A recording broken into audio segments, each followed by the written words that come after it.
महामानव बुद्ध की भूमि को कोटि कोटि नमन। पूज्य भक्ति जी, भाई प्रकाश अंदाजे जी, अन्य सभी अतिथिगण, कार्यक्रम में पधारे हुए सभी राज्यों के प्रतिनिधिगण, आप सब लोगों ने स्वागत किया। प्रकाश जी ने और उनकी टीम ने जगह जगह कार्यक्रम लगाए।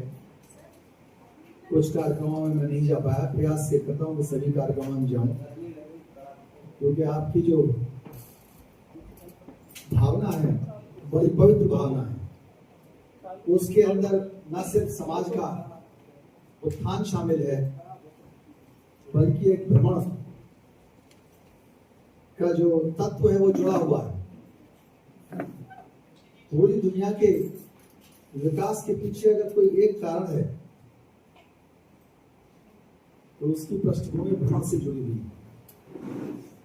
अगर भ्रमण ना होता तो दुनिया के अंदर संघर्ष, युद्ध, विकास, सांप्रदायिकता, जातिवाद, बहुत से विचलन हुए, लेकिन बहुत से निर्माणकारी कार्य भी हुए। जब हम भ्रमण करते हैं तो सीखते भी हैं और कुछ सिखाते भी हैं। भारत भूमि में चीन से पाइयान आए, वेनसांग आए, बहुत से चाइनीज पिलग्रिम्स आए नालंदा यूनिवर्सिटी में और अन्य यूनिवर्सिटी में पढ़ने के लिए। उनके साथ बहुत सारा हमारा इतिहास जुड़ा हुआ है, और अगर उनकी लिखी हुई किताबों को भारत के अंदर ना पढ़ा गया होता, जो काम अलेक्जेंडर कनिंघम ने किया था, तो भारत के अंदर बौद्ध धर्म का दोबारा से रिवाइवल नहीं होता। अलेक्जेंडर कनिंघम ने उनकी पुस्तक पढ़ पढ़ करके और नाप करके जगह और कदम तक्षशिला विश्वविद्यालय को खोजा, सारनाथ को खोजा, सांची के स्तूप को खोजा, अहिल छत्र है बरेली में उसको खोजा, उन चीजों को लिखा। अगर वो किताबें ना लिखी जाती तो पूरी दुनिया को बहुत बड़ी सभ्यता से वंचित रहना पड़ा। वो किताबें लिखी गई। अलेक्जेंडर कनिंघम ने बुद्ध के धर्म को खोजा। जेम्स प्रिंसेप ने उस लिपि को खोज डाला जो लिपि अशोक के अभिलेखों में लिखी हुई, और उस लिपि में, क्योंकि वो ब्राह्मी, खरोष्ठी और अरामाइक लिपि में लिखी गई, उस लिपि को पढ़ना बहुत मुश्किल था। अशोक के स्तंभों को तोड़ दिया गया था, कोई ट्रांसलेटर नहीं था। जब राजा महाराजाओं बादशाहों ने पूछा विद्वानों से जो बौद्ध धर्म के विरोधी थे, उन लोगों ने गलत बातें बताई और कह दिया ये स्तंभ तो जिसके महल में लग जाएगा वो पूरी दुनिया पर राज करेगा। तो लोगों ने वो स्तूप और वो स्तंभों को तोड़ करके, शिलालेखों को तोड़ करके अपने महलों पर रख दिया, और इस तरह बहुत बड़ी हानि हुई बौद्ध धर्म की। एक देउल कोठार जगह है इलाहाबाद के पास में, वहां 32 स्तूप बने हुए हैं। उन स्तूपों को तोड़ दिया गया।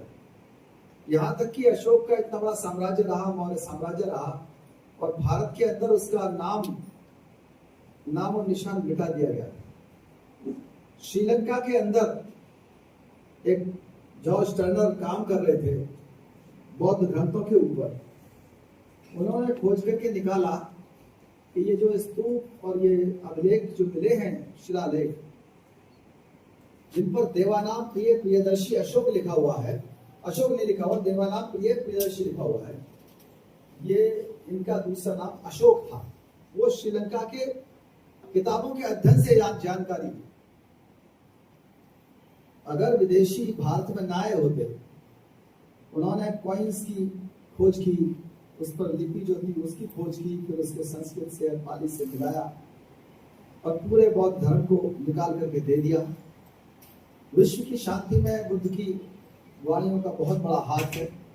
सम्राट अशोक के जो स्तंभ है उनमें प्रशासन और शासन के वो चीजें लिखी हुई है जहां तक अभी तक दुनिया के अच्छे से अच्छे प्रशासन नहीं पहुंच पाए, जो बातें वहां लिखी हुई। तो निश्चित रूप से आज पूरी दुनिया ये देख रही है कि बुद्ध की जरूरत है दुनिया को या युद्ध की जरूरत है। क्या बात है सर। यूक्रेन का और रशिया का युद्ध कुछ थमा हुआ है। अभी आपने भारत और पाकिस्तान का भी देखा, युद्ध बंदी हो गई, समस्याएं कुछ ना कुछ चलती रहती है। आपने जो विषय रखा है साउथ ईस्ट एशियन नेशंस का, वो बहुत दिनों से बहुत ही प्रासंगिक है। मैं अपनी बात को उस तरफ मोड़ना चाहूंगा, साउथ ईस्ट एशियन नेशंस की तरफ से। साउथ ईस्टर्न एशिया जो क्षेत्र है, भारत के नीचे है, चाइना तक लगा हुआ है। इसमें 10-11 देश आते हैं, जिन देशों के नाम आपने सुने भी होंगे। ब्रुनाई एक देश है, कंबोडिया के बारे में जानकारी आपको होगी, इंडोनेशिया का नाम आपने सुना होगा, थाईलैंड सुना होगा, एक छोटा है ईस्ट तिमोर के नाम से, मलेशिया, म्यांमार जो पहले बर्मा था, म्यांमार उसका नाम हो गया, वियतनाम का नाम आपने सुना, फिलीपींस सुना होगा। इन सब के अंदर समस्याएं लगभग एक जैसी है। ब्रुनाई की तो जो आर्थिक स्थिति अच्छी है, लेकिन जो बुद्ध का धर्म कहता है कि आर्थिक स्थिति अच्छी होने से कोई खुश नहीं हो जाता। भूटान जैसा देश बुद्ध के रास्ते पर चलकर हैप्पीनेस इंडेक्स में लगभग सबसे ऊपर रहता है। अमेरिका जैसा देश जहां कोई कमी नहीं, वो हैप्पीनेस के इंडेक्स में बहुत नीचे आता है। मानसिक स्थिति भी मजबूत होनी चाहिए। जी, बहुत अच्छी बात आपने कही।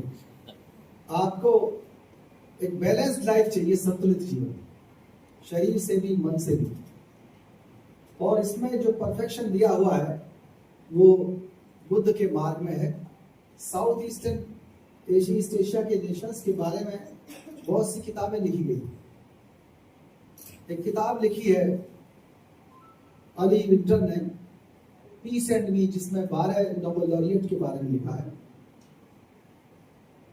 और उन्होंने कैसे कैसे पीस को महत्व दिया उसकी जानकारी उसमें दी है। बहुत छोटे बच्चों के लिए है वो। इन नेशंस के बारे में दूसरी किताब लिखी है जो साउथ ईस्टर्न एशिया के अंदर जो समस्या है उनका किस तरह से ट्रांसफॉर्मेशन होगा, कन्फ्लिक्ट ट्रांसफॉर्मेशन, उसके ऊपर किताब लिखी है मैरिया थेरेसा ने। कई लेखक सामने आए हैं। एक कमरुज्जमान लेखक है, उन्होंने भी काफी अच्छा लिखा साउथ ईस्ट एशिया के बारे में। वहां के लोकल लेखिका है मैरिया रेसा, फिलीपींस की। उन्होंने वहां की स्टडी की और देखा कुछ समस्याएं सभी इन छोटे छोटे देशों में लगभग कॉमन थी। पैसे की समस्या तो लगभग ब्रुनाई के अलावा सभी में थी। कुछ की गरीबी बहुत ज्यादा है, कहीं पर अभिव्यक्ति की स्वतंत्रता नहीं है। लोगों को, जो पत्रकार है खासतौर से, उनको बोलने नहीं दिया जाता। मानवाधिकारों की समस्या लगभग सब जगह है। और दूसरी बात यह है कि जहां बुद्धिस्ट ज्यादा है, म्यांमार वगैरह में बुद्धिस्ट की संख्या ज्यादा है, वहां माइनॉरिटी को यह शिकायत है कि हमारे साथ अन्याय होता है। 7 लाख 7 लाख करीब रोहिंग्या मुस्लिम जो थे वो बांग्लादेश आ गए। और जहां पर मुस्लिमों की संख्या ज्यादा है या क्रिश्चियन ज्यादा है, वहां पर बौद्धों की साथ देती है। यह दिक्कत निश्चित रूप से कहीं ना कहीं व्यक्ति के मन से जुड़ी हुई है। आदमी बुद्ध के अंदर जो बौद्धिक इतिहास है, उसके अंदर, साहित्य के अंदर ये चीजें क्लियर की गई है। आदमी दूसरे पर कब्जा करना चाहता है। आपने देखा होगा ना बाजार में, हर दुकानदार रास्ते पे कब्जा करना चाहता है, अगल बगल की दुकान पे कब्जा करना चाहता है। पड़ोस का खेत है, उस पर कब्जा करना चाहता है। मैं बताऊं, मैं व्यक्तिगत उदाहरण दे रहा हूं। मैं आईपीएस अफसर रहा हूं, मेरे फादर भी आईपीएस अफसर थे, मेरे बच्चे भी आईएएस अधिकारी हैं, और कई पीढ़ियों से हमारी आर्थिक स्थिति भी ठीक रही। लेकिन जहां पर भी हमारी कोई प्रॉपर्टी है, घर बना हुआ है या कहीं हमारे खेत हैं, हमारे पड़ोसियों ने हमेशा प्रयास किया कि उसको कुछ ना कुछ उस पर कब्जा कर लिया जाए, क्योंकि हम लोग पढ़ाई लिखाई में घूम धकेलने में रहते हैं। ये मानव मात्र की एक टेंडेंसी है, जिसको बौद्ध धर्म दान पारमिता के द्वारा खत्म करना चाहता है। दान पारमिता ना होकर के लोगों में अतिक्रमण की, हम दूसरे की चीजों को ले लें। ये स्थिति लगभग आती है इन 11 देशों के अंदर। सभी जगह न सिर्फ गरीबी की समस्या ने, ह्यूमन राइट्स की समस्या ने दिक्कत कर दी। अब उसका हल कैसे ढूंढना है, हल कहाँ आएगा? इन पर आसियान बनाया गया है, ASEAN, जो साउथ ईस्ट एशियन नेशंस हैं, उनके ऊपर एक संगठन बनाया गया, जिसके हर साल करीब एक अल्फाबेटिकल ऑर्डर से हर कंट्री में मीटिंग होती है। 67 में ये बनाया गया था, 76 के बाद इसकी मीटिंग वगैरह होनी शुरू हुई। भारत इसका काफी सम्मान करता है और अपने यहाँ बुला करके इन देशों को इनकी समस्या सुनता है, और जो व्यापार में सहयोग हो सकता है उसको व्यापार में सहयोग भी करता है। और अपने जो बॉर्डर की समस्या जैसे म्यांमार के साथ रहती है, उनको हल भी करना चाहता है भारत बहुत पहले से, चाहे सरकारें बदली हो चाहे कुछ हो, लेकिन साउथ ईस्ट एशियन नेशंस के साथ संबंध अच्छे रखना चाहता है। जबकि वहाँ के जो नेशंस है, सभी देश, उनका ये मानना है, उन्हें डाउट है इंडिया के ऊपर भी और चाइना के ऊपर भी, जबकि इंडिया और चाइना का सबसे ज्यादा वहाँ पर इन्वेस्टमेंट भी रहता है। उन्हें अमेरिका का भी है, जापान का भी, लेकिन उनको यूरोपियन यूनियन के जो देश है उन पर ज्यादा विश्वास है। वो चाहते हैं उन्हीं की तरह से वो आगे बढ़े और वहाँ पर जो विकास के डेवलपमेंट फ्रेंडली एक सिस्टम बना हुआ मैकेनिज्म है। इन देशों के अंदर अपनी व्यवस्था में भी बहुत सी शिकायत है, तो इसलिए वो इनको मॉडल नहीं बनाना चाहते वहाँ के नेशंस।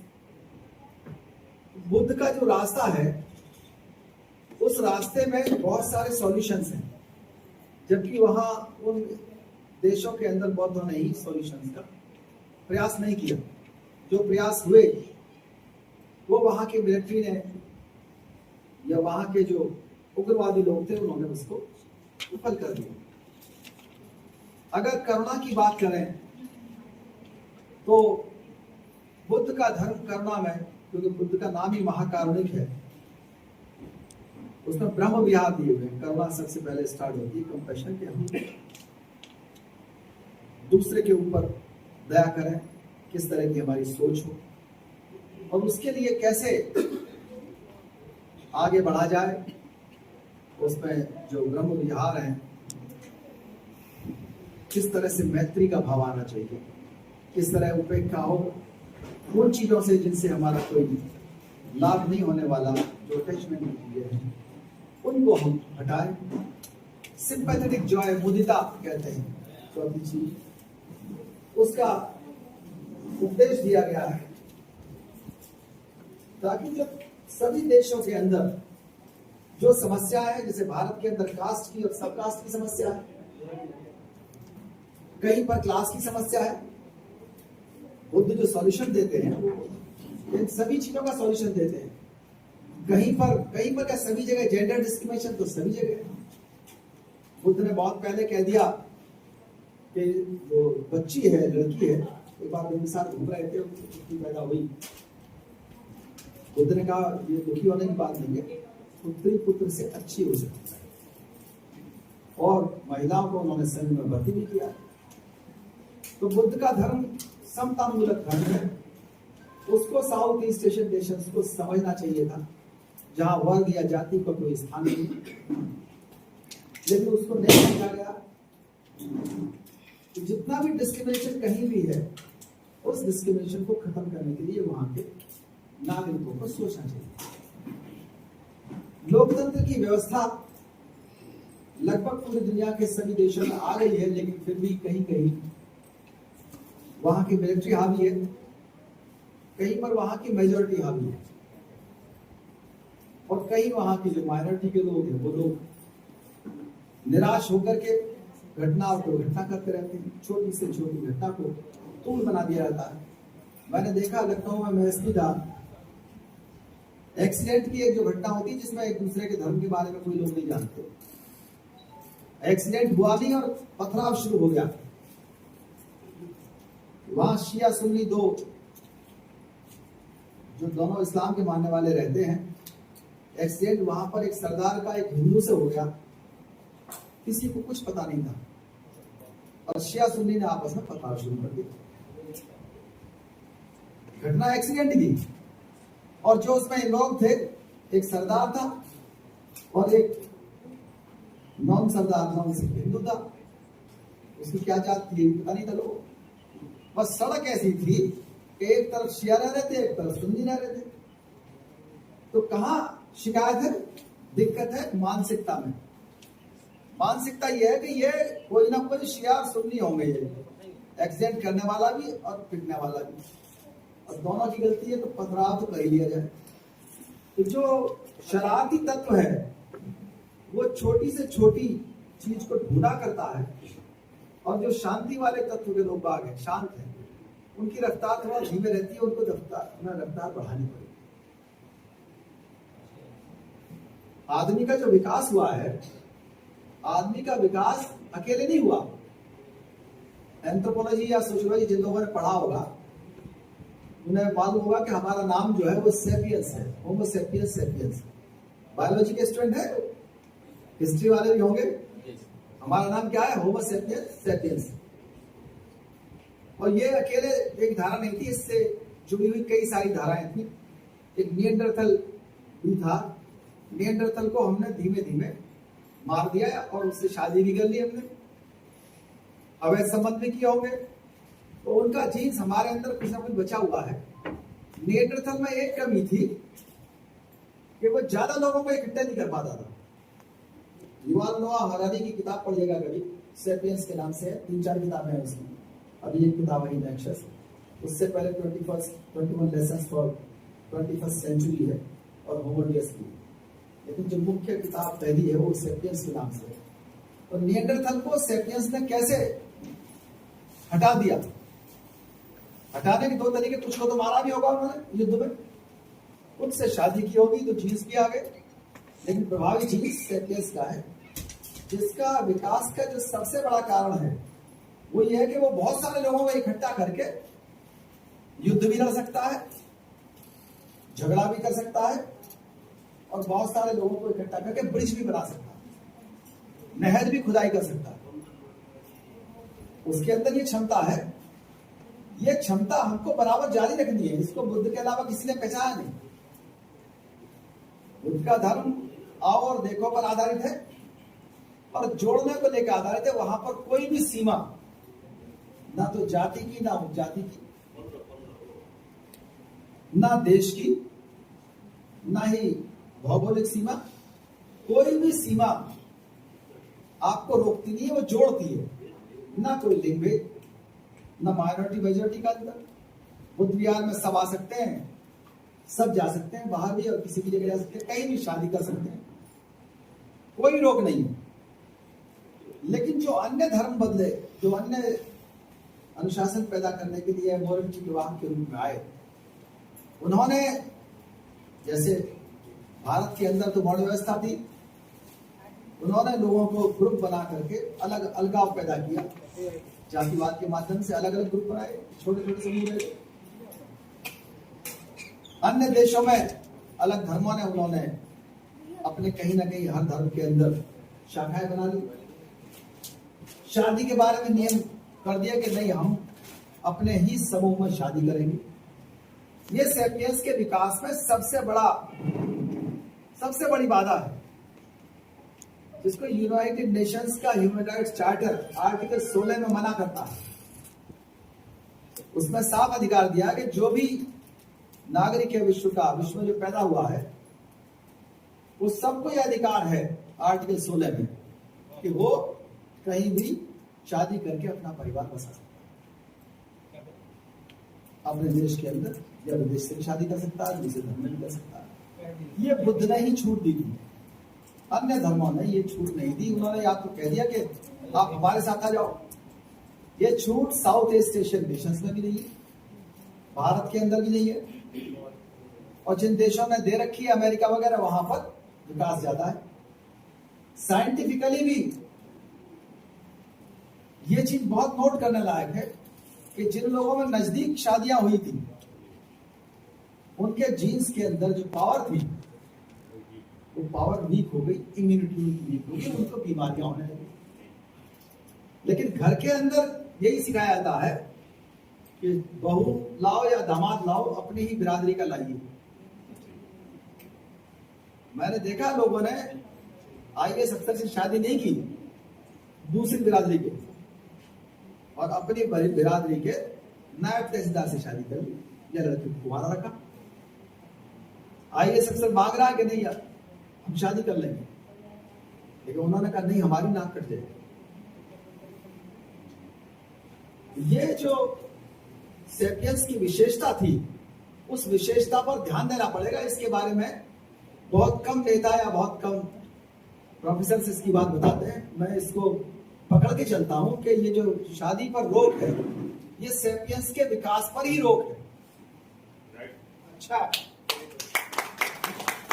ये अकेले हमारे तक सीमित नहीं है, ये नाक नहीं कट रही है, इससे आपका कद ऊंचा होता है। आपका जो जेनेटिक एफिशिएंसी है, जेनेटिक इंजीनियरिंग की, बीमारियां कम होती है। वो जितना दूर से शादी करेंगे, जितना अन्य समूह में शादी करेंगे, अवैध संबंध तो सब में होते हैं, और उसी की वजह से दुनिया बची हुई है। विद ड्यू रिगार्ड्स कहना नहीं चाहिए, लेकिन साइंटिफिक फैक्ट में क्या मतलब, जो दूर दूर से शादियां होती है या दूर से अवैध संबंध बने हुए, किसी भी तरह से जो जेनेटिक लोगों में लगाव है, क्योंकि आप किसी के आदमी को देखेंगे जंगल के अंदर सारे जानवर होंगे, आप किस तरफ भागेंगे? जिधर आदमी खड़ा होगा वहीं भागेंगे ना। एक तरफ शेर खड़ा है, एक तरफ हाथी खड़ा है, एक तरफ बंदर है, एक तरफ सांप खड़ा हुआ है, और एक तरफ पाकिस्तान का आदमी खड़ा हो चाहे इंग्लैंड का खड़ा हो, किधर भागोगे? वहां होमो सेपियंस दिखेगा आपको, क्योंकि वो आपका अपना भाई है। और ये सिद्ध हो चुका है रिसर्च से कि पूरी दुनिया के जो लोग हैं, जो कहते हैं ना हम यहाँ के मूल निवासी, वहां के मूल निवासी, विद ड्यू रिगार्ड्स बहुत से लोग इस पर झगड़ा करना चाहते हैं, लेकिन साइंटिफिक फैक्ट ये है कि एक ही माँ और एक ही बाप की संतान है जो जेनेटिकली जुट है, और अफ्रीका में ही पैदा हुए सभी लोगों के जो है जन्म अफ्रीका में ही हुआ। तो इस बात पर झगड़ा आसानी से चर्चा में नहीं आती है। नहीं पता थी सर, नेताओं वाले भाषा तो थोड़ा सभी लोग कर लेते हैं विद ड्यू रिगार्ड्स। तो ये जो बुद्ध ने जोड़ा आदमी को, कि सेपियंस की ताकत को पहचाना उन्होंने, और उन्होंने कोई ऐसा बदलाव नहीं किया था जो बदलाव आप टॉलरेट ना कर सके।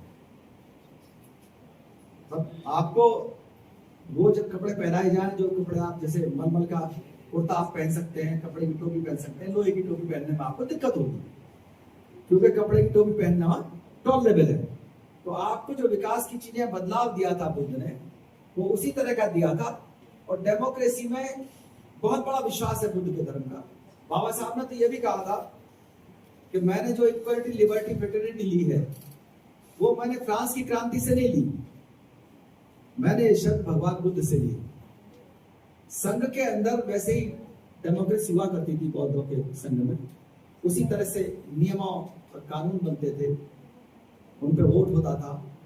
उसी तरह से जब सदन चलता था संघों का, तो 10% कोरम था। आज भी पार्लियामेंट का कोरम 10% है एमपीज का, तो वो कोरम ही डिसाइड करता था अच्छा या बुराई। और लोकतंत्र में इतना विश्वास था कि उन्होंने एक बार उनके पास अजातशत्रु ने एक अपना मंत्री भेजा कि हम पड़ोस के जो लिच्छवी गणराज्य है उनको कैसे हरा सकते हैं, हमें जरा बताइए। तो उन्होंने, बुद्ध ने उनको कहा कि लिच्छवी लोग जो है एक साथ मिलकर के बैठक करते हैं और बैठक में जो निर्णय होता है उसको मानते हैं। वहां स्त्रियों का सम्मान होता है, वहां बुजुर्गों का सम्मान होता है, वहां जो श्रमण है या ब्राह्मण है, जो भी संत लोग हैं, जो लोगों ने घर छोड़ा है, अनागारिक है, उन सबका भी सम्मान होता है जो ज्ञानी है। तो वहां आप जो लोग मिलजुल के फैसला लेते हैं उनको आप नहीं हरा सकते।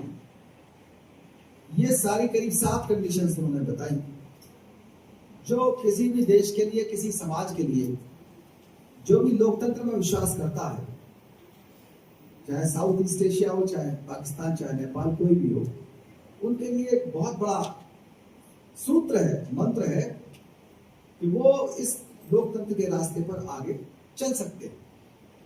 साउथ ईस्ट एशियन नेशंस के अंदर एजुकेशन की दिक्कतें हैं। शांति के 2 पक्ष हैं। शांति एक तो यह है कि चुपचाप रहो, बस शांत रहो, झगड़ा मत करो, ये तो शांति टेम्परेरी शांति, ये बहुत लंबी नहीं चलती है। शांति का जो लक्षण है दूसरे, जो एक्टिव है, सस्टेनेबल शांति है। सस्टेनेबल शांति वो है कि वहां सामाजिक न्याय होना चाहिए, हिस्सेदारी होनी चाहिए, कमजोर की भी, ताकतवर की। वहां के लोगों को शिक्षा मिलनी चाहिए, वहां न्याय भी मिलना चाहिए, वहां के लोगों का इलाज हो। वो सारी सुख सुविधाएं जो बेसिक नीड्स हैं वो अगर उनको मिलेंगी तो ये वहनीय शांति रहेगी, सस्टेनेबल रहेगी। इसको कई लेखकों ने अपनी किताबों में लिखा भी है और पूरी दुनिया की यूनिवर्सिटीज में पीस एजुकेशन पढ़ाई जा रही है। पीस एजुकेशन का मतलब है कि लोग असहमति को सहना सीखें। जो डिसेंट है, जैसे पत्रकार का भी आप विरोध करते हैं, किसी नेता का, प्रधानमंत्री का कभी विरोध करते हैं, नेहा सिंह राठौर के आपने सुने होंगे, 2-4 पत्रकार भी हैं, रवीश कुमार वगैरह, वो भी कुछ कह देते हैं। कई नेता भी है, कई बार पुलिस वाले नाराज हो जाते हैं या सरकार वाले, और उनके खिलाफ मुकदमा लिख देते हैं। पीस एजुकेशन में ये सिखाया जाता है, जो भी पढ़ेगा वहां, कि असहमति को सहना सीखो। असहमति अगर परिवार के अंदर नहीं है, कई बार आप सहते हैं, माँ कुछ कहती है, पत्नी कुछ कहती है, और जो समझदार है, घर का मालिक या घर का बेटा, वो दोनों को समझा ले जाता है। जो समझदार नहीं है वो समझा नहीं पाता। इसका मतलब उसने असहमति को नहीं समझा और उसने माँ के चक्कर में बीवी को पीट दिया, बीवी के चक्कर में माँ को बाहर निकाल दिया। क्या हुआ? डिसइंटीग्रेशन ऑफ फैमिली हो गया। इसी तरह से डिसइंटीग्रेशन ऑफ नेशंस होता है। जब झगड़ा होता है लोगों में, वो झगड़ा राष्ट्रवाद के रूप में जन्म लेता है, आतंकवाद के रूप में लेता है, बड़े बड़े देशों का बंटवारा हो जाता है, दीवारें लग जाती हैं। न सिर्फ दीवारें घरों में बनती है, देशों के अंदर भी दीवारें लग जाती है। जो लोग साथ रहते हैं, रिश्तेदारों की तरह, दोस्तों की तरह आपसी हंसी मजाक करते हैं, वो लोग दुश्मन बन जाते हैं जब हम असहमति को सहना नहीं सीखते। तो इतना डेमोक्रेसी को पसंद करता है बुद्ध का धर्म, जो कि पीस एजुकेशन और एजुकेशन के माध्यम से बहुत ज्यादा संभव है। जो मैत्री का सिद्धांत है, बाबा साहब ने उसका ट्रांसलेशन फ्रेटर्निटी के रूप में किया, बंधुता के रूप में भारतीय संविधान में। अगर मैत्री नहीं है समाज के अंदर, और उन्होंने लोकतंत्र की कंडीशंस भी दी बुद्ध के धर्म के आधार पर आगे चले गए, कि अगर मोरल ऑर्डर हमने विकसित नहीं किया, पब्लिक कॉन्शियस विकसित नहीं की, तो होगा क्या? हमारी लड़की को छेड़ दिया तो हम दुखी है, लेकिन हमारे विरोधी की लड़की को छेड़ दिया तो हम दुखी की जगह खुश हो गए, ठीक हुआ। ये मोरल ऑर्डर नहीं है देश के अंदर। मोरल ऑर्डर ये है कि वो भी गलत चीज है, ये भी गलत चीज, दोनों चीजें नहीं होनी चाहिए। गलत चीज का अगर बीज रहेगा, बुद्ध का तो सिद्धांत वैर से वैर जन्म लेता है ना। अगर गलत चीज है या हमने बदले की भावना को जन्म दिया या वैर भावना को आने दिया, तो हमारा ही नुकसान नहीं होगा, आपका भी नुकसान होगा। तो फ्रेटर्निटी तब डेवलप होगी जब हम अपने स्कूलों से, हम तो अपने संबोधन में कहते भी हैं कि पीस एजुकेशन भारत के ही और साउथ ईस्ट एशियन नेशंस में भी, नेपाल में भी ग्राम पंचायतों के द्वारा पीच की जानी चाहिए पीस एजुकेशन। स्कूलों में भी आए, अभी तक यूनिवर्सिटीज में है, इसको स्कूलों के द्वारा भी सिखाया जाए। जो एम्प्लॉयर्स हैं, जो क्लास लगती है, जैसे वहाँ शिकायतों के लिए तो एक बन गया इंडिया के अंदर इंटरनल कंप्लेंट कमेटी होती है, एक एक्ट बना हुआ है वहाँ पर वर्किंग लेडीज के लिए जो काम करती हैं, हौसला बोलते हैं उसको। लेकिन उस कमेटी से बेहतर है कि लोगों को सिखाया जाए कि हमारे साथ में काम करने वाले हमसे भयभीत ना हो। अशोक ने तो डिक्लेयर किया था कि जो माइनॉरिटी के लोग हैं, जो भी लोग हैं, वो मुझसे लोकहित के काम लें, मुझसे भय ना खाए। कोई राजा पूरी दुनिया में इतनी छूट नहीं दे सकता। डेमोक्रेसी में आज भी छूट नहीं है। उसी चीज को बाबा साहब ने संविधान सभा में कहा भी था कि अगर माइनॉरिटीज को भय लगता है किसी भी देश के अंदर, जैसे कि साउथ ईस्ट एशियन नेशन में है, जहां बहुत ज्यादा हो गए, वहां मुस्लिमों को दिक्कत, जहां मुस्लिम ज्यादा, बौद्ध को दिक्कत। अगर माइनॉरिटीज को भय है तो उस देश पे आगे चल करके उसका भविष्य खतरे में है, वहां का लोकतंत्र भी खतरे में होगा। अगर वहां महिलाओं की बात नहीं की जाती तो आधे महिलाओं को आपने अलग कर दिया। बुरलई जैसी जगह में जहां सब चीज है लेकिन वहां पर महिलाओं को अधिकार नहीं है, ऐसा है बहुत ज्यादा। तो वहां निश्चित रूप से बुद्ध के धर्म से सीख नहीं ली गई। अगर सीख ली जाए, सही तरह से यूज किया जाए तो बहुत अच्छा होगा। सैमुअल पी हंटिंगटन एक लेखक हुए, उन्होंने 93 में एक लेख लिखा था, क्लैश ऑफ सिविलाइजेशन। उस पर बाद में किताब भी लिखी गई और वो थोड़ी बड़ी उनकी प्रसिद्ध है कि दुनिया के अंदर लगभग 7 सभ्यताएं मुख्य मुख्य। और आगे चल करके पहले ब्लॉक था, कम्युनिस्ट ब्लॉक था एक, जिसको यूएसएसआर बीट करता था। एक ब्लॉक था अमेरिका को लीड करता था, अमेरिका लीड करता था उसको। और दोनों आइडियोलॉजी थी, एक कैपिटलिस्ट की, एक कम्युनिस्ट की। अब वो आइडियोलॉजी नहीं रहेगी। आगे चल के सभ्यताओं के अंदर, जैसे इस्लाम सभ्यता है, बौद्ध सभ्यता है, क्रिश्चियन सभ्यता है, इनके अंदर क्लैश होगा। इस क्लैश को बचाने का जो सूत्र है वो बुद्ध के मार्ग में है और किसी मार्ग में नहीं। क्योंकि अगर आपने मैत्री छोड़ दी, बंधुत्व छोड़ दिया, इक्वालिटी, लिबर्टी, फ्रेटर्निटी छोड़ दी, तो निश्चित रूप से आपको बहुत बड़ा खतरा रहेगा, वो क्लैश हो जाएगा। आप जो हमारा इतिहास है वो इतिहास बड़े बड़े सम्राटों से भरा हुआ है। वही सम्राट, चाहे वो बादशाह अकबर हो, चाहे सम्राट अशोक हो, उन्हीं लोगों को हम आइकन मानते हैं जिन लोगों ने समाज को जोड़ा, माइनॉरिटी से ध्यान दिया। लॉर्ड रिपन थे अंग्रेजों के, उनका बहुत बड़ा सम्मान है, बेंटिक का सम्मान बहुत ज्यादा है। और एक तरफ भारत के अंदर भी ऐसे लोग हुए जिन्होंने यह प्रयास किया कि किसी भी तरह से शिक्षित ना हो जाए गरीब लोग, उनको ह्यूमन राइट्स ना मिल जाए। आज भी 70,000 अपराध, अत्याचार वहां शेड्यूल कास्ट के साथ होते हैं, शेड्यूल ट्राइब के साथ। तो इन चीजों का समाधान पूरी तरह से बुद्ध के धर्म के पास है। चाहे वो मन की अंदर की शांति हो, विपश्यना के द्वारा। विपश्यना एक ऐसी प्रैक्टिस है जिसको योग के द्वारा पूरी दुनिया में फैलाया जा रहा है। अंदर सांस को देखने की, सांस को देखने का मतलब यही है कि आप अपने आप को देखो। अशोक ने कहा था कि आप अपने वाक संयम रखिए, अपने शब्दों को, चाहे लिख रहे हो चाहे बोल रहे हो, उसको संयम रखिए। आत्म परीक्षण करिए, अपना परीक्षण भी कर लीजिए। उसी तरह से आपका अपना शुद्धिकरण विपश्यना के द्वारा होता है। डिस्क्रिमिनेशंस के बारे में बहुत पहले कहा था कि राइस डेविस थे एक दार्शनिक विद्वान, उन्होंने कहा कि अगर बुद्ध की बात को भारत ने मान लिया होता और जातियों को खत्म कर दिया होता, जाति से मतलब डिस्क्रिमिनेशन है कहीं भी हो, वो साउथ ईस्ट एशिया वाले भी, नेपाल वाले भी सब इसको मान सकते हैं। अगर बुद्ध की बात मान ली होती और जातियों को खत्म कर दिया होता तो भारत बहुत आगे पहुंच गया। तो वही है, अगर डिस्क्रिमिनेशन इन देशों ने खत्म नहीं किया तो निश्चित रूप से उनका कोई विकास नहीं होने वाला। विकास अगर होगा तो स्टेम एजुकेशन के द्वारा होगा। स्टेम एजुकेशन तो समझते होंगे। अभी तक जिन देशों ने एजुकेशन को धर्म की दीवारों में कैद कर रखा है, उसको निकालना पड़ेगा। हम उसको स्टेम एजुकेशन को स्टेबल एजुकेशन बोलते हैं हमारे एनजीओ के द्वारा। इसका मतलब है science, technology, engineering, economics, mathematics और लॉ और इंग्लिश मीडियम एजुकेशन। ठीक है, आपको पंजाबी पढ़नी है, आपको संस्कृत पढ़नी है, आपको बंगाली पढ़नी है, पढ़िए, कोई बात नहीं। लेकिन प्रेफरेंस आपको अंग्रेजी को देना पड़ेगा पूरी दुनिया में, ताकि आप कुछ सीख कर क्या है।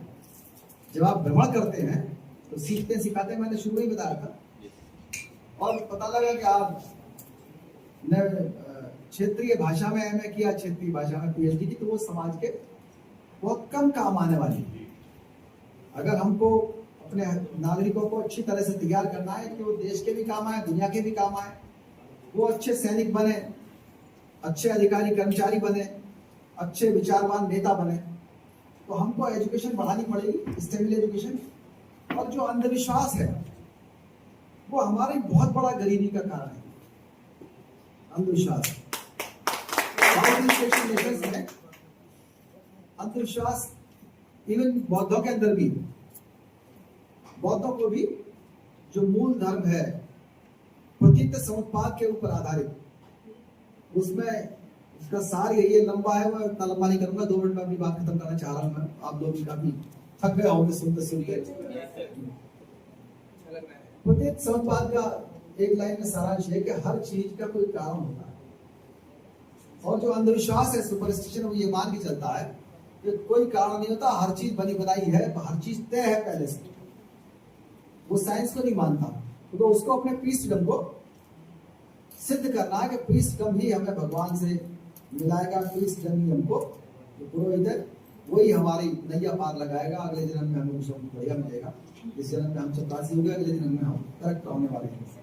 तो लाखों करोड़ों लोग इस आशा में पीस के पीछे भागते हैं, वो लड़ाई भी करवा देते हैं, युद्ध करा देते हैं, कुछ भी करा देते हैं। अंधविश्वासों के ऊपर जो सर्वे हुआ है वो हमारे भारत के अंदर और जो विकासशील देश है उनमें लगभग 40 घंटे से 60 घंटे तक विकासशील देशों के लोग खर्च करते हैं साल में, और जो वेस्टर्न कंट्री है वो लगभग 20 घंटे खर्च करते हैं। गैप कितने घंटे का हुआ? 40 का। ये 40 घंटे का गैप अगर खत्म हो जाए तो बहुत से विचारक बनेंगे, बहुत से वैज्ञानिक पैदा होंगे, बहुत से कलाकार पैदा होंगे, बहुत से साहित्यकार पैदा होंगे, बहुत से कवि पैदा होंगे, लेखक पैदा होंगे, बहुत से खिलाड़ी पैदा होंगे। अब अंधविश्वास करने वाला तो पहले दिन दिखवाएगा, बताओ जी मैं क्या करूंगा। तो अच्छे खासे हष्ट शरीर का आदमी जब खिलाड़ी हो सकता था, उसको पहले ही बता दिया कि तेरे बस की कोई खेल वेल नहीं है, तो वो अपना शरीर बनाने की जगह दूसरा काम करने लगेगा, उसको डिमोरलाइज करेगा ना। और डिमोरलाइज किस आधार पे करता है प्रीस्ट या ज्योतिषी? डिमोरलाइज इस आधार पे करता है कि उससे क्या संबंध है, कितना चढ़ावा मिला।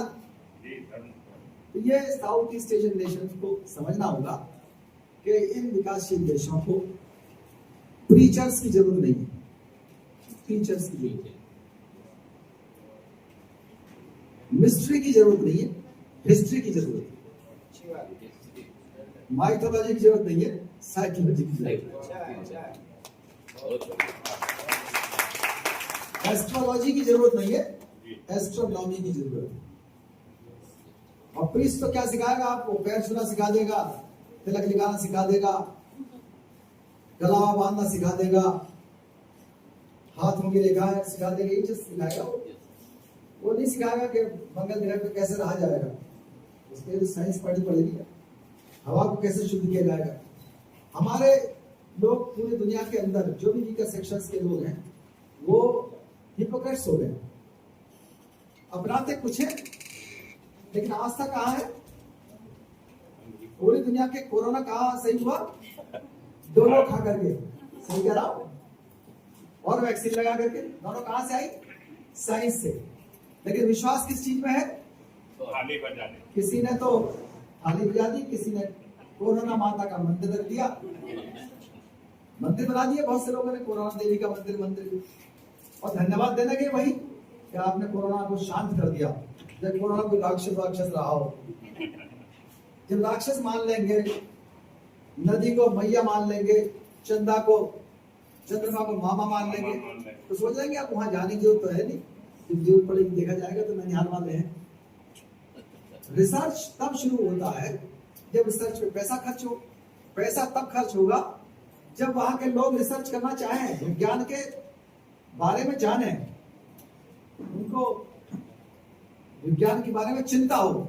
चिंता तो सिर्फ इतनी है कि साहब हवन ये कर दो, आज बारिश नहीं हुई है, हो सकता है बारिश हो जाए, बारिश का मौसम चल रहा है, अगर हो गई तो हवन अच्छा हो गया, नहीं हुआ तो क्या हुआ? हवन ठीक तरह से नहीं हुआ। तो मैं अपनी बात को यही खत्म कर रहा हूँ। हमें जो भी बदलाव लाना है, डेमोक्रेसी के साथ साथ हमको अच्छी एजुकेशन के माध्यम से बदलाव लाना है, और बाहर का ही शुद्धिकरण नहीं, अंदर का शुद्धिकरण भी होना चाहिए। हमारी जो सुरक्षा व्यवस्था है उस पर भी ध्यान देना होगा। बुद्ध के मार्ग पर ये बहुत बड़ी शिकायत है कि हम लोगों ने सुरक्षा और रक्षा की व्यवस्था को ठीक से नहीं रखा। तो निश्चित रूप से जो हिंसा वगैरह आए थे तो कई सारे आर्ट सीखे हुए थे सेल्फ डिफेंस की, वरना हिंसा को तो कई बार मार रहे थे लोग, कई बार जानवरों से मारा पड़ गया।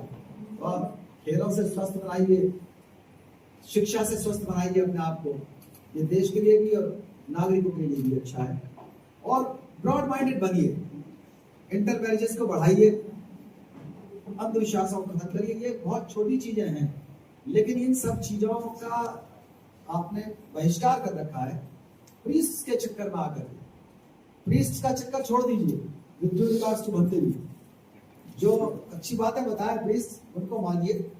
जो प्रीस्ट धर्म के लिए बताए, सिर्फ मुफ्त बोली के आधार पर बताए, नेता इस तरह की बातें बताए, आपको पहचानना होगा कि हमारे लिए क्या चीज अच्छा है और क्या चीज हमारे लिए बुरा। अब आपको अगर मूर्ख बनाते रहेंगे नेता भी और प्रीस्ट भी और गुरु भी, तो गलत है। कालाम सूक्त में भगवान बुद्ध ने कहा है कि उस चीज को मानिए जो चीज बुद्धि की कसौटी पर आए।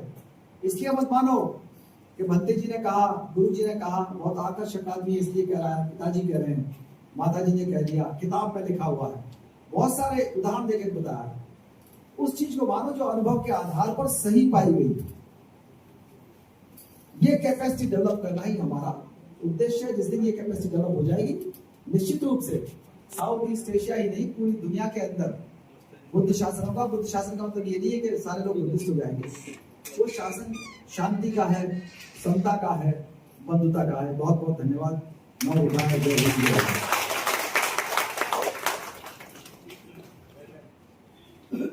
सभी का